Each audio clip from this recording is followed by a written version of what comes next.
What's up, Bridgetown? This is Tyler Staton from Trinity Grace Church in Brooklyn, New York. John Mark is such a close friend and really more like a brother to me.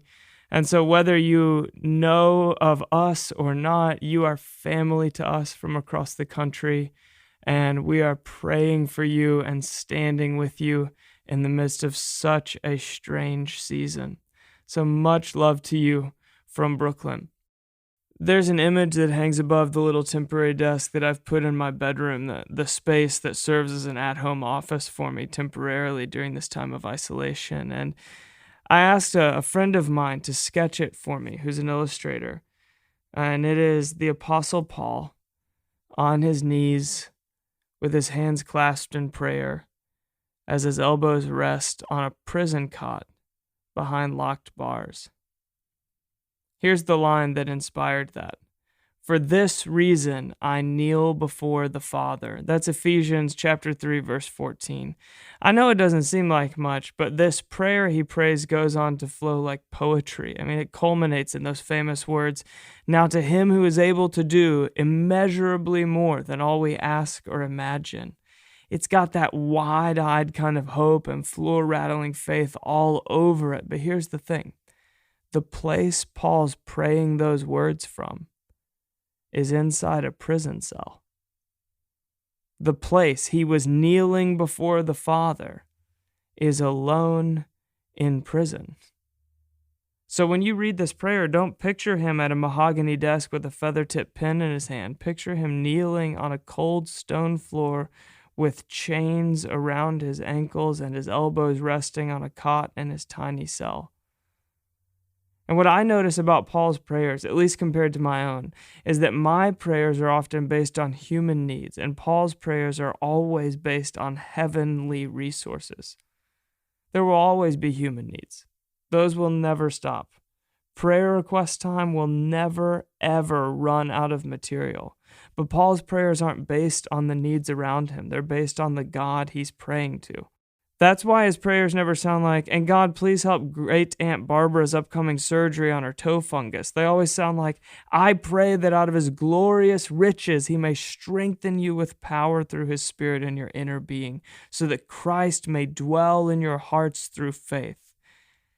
It's not that God doesn't care about the toe fungus. It's that Paul is gazing on the magnitude of God and praying his being into this world, not praying this world into his being. He's praying heaven down to earth, not picking up a few pieces of earth and holding them up toward heaven. You see the difference? Paul's prayers always begin with the plenitude of heaven, not the needs of earth. So that's the picture I haven't been able to shake during quarantine. How in the world is Paul praying like this on his knees next to a cot behind bars? There's something alive in Paul in prison that's not in me, but I want it. Stamina. Spiritual stamina. Following Jesus during this pandemic has made me realize how much stamina my faith lacks. I mean, I'm great with inspiration. But inspiration shrivels up and dies in isolation. In isolation, only stamina will do. Back in early April, our entire church spent 24 hours praying and fasting for miraculous healing. We did a Zoom prayer hour at 3 a.m. and saw about 20% of our people show up to pray at 3 in the morning on a Thursday to pray on the internet.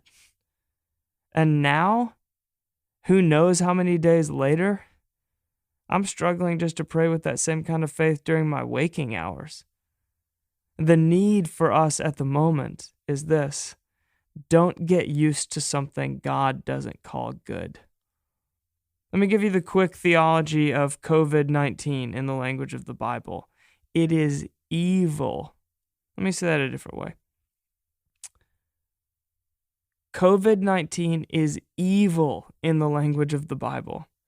Disease is a consequence of the fall, not part of God's design. Death is not part of the new heavens and the new earth.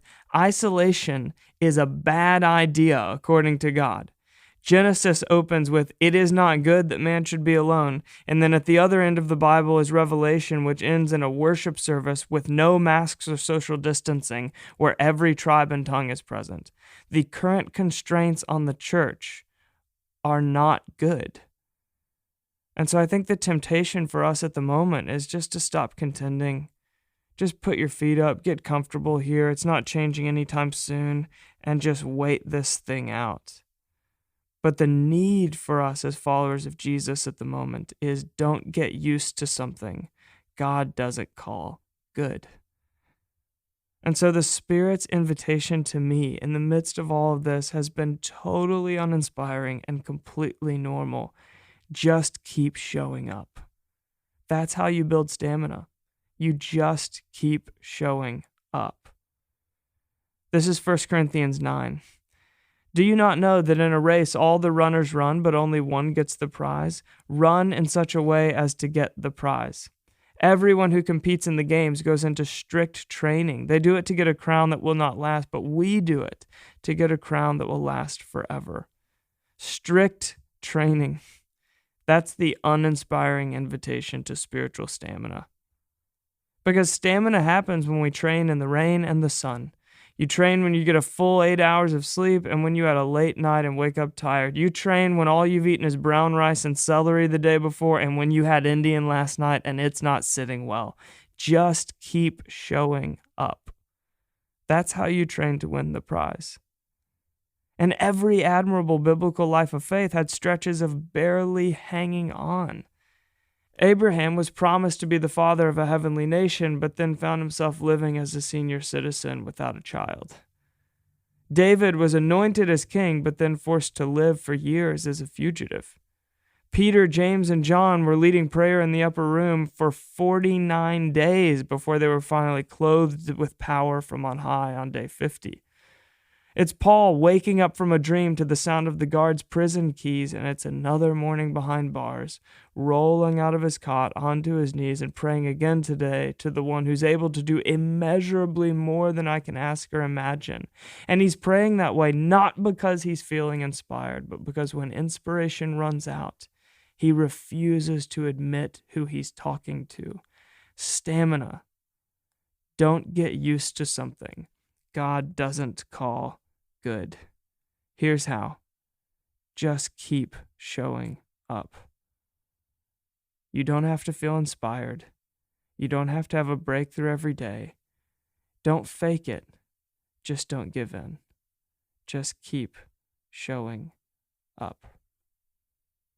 The biblical story is not one for spiritual elites. It's not for those who have it all together. It's not for those who never doubt.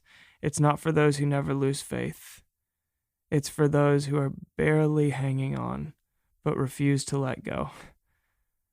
To all my friends in Portland, struggling to stay awake to faith, hope, love, and expectation that God really is able to do more than you can ask or imagine, here's the invitation to faith that lasts in isolation.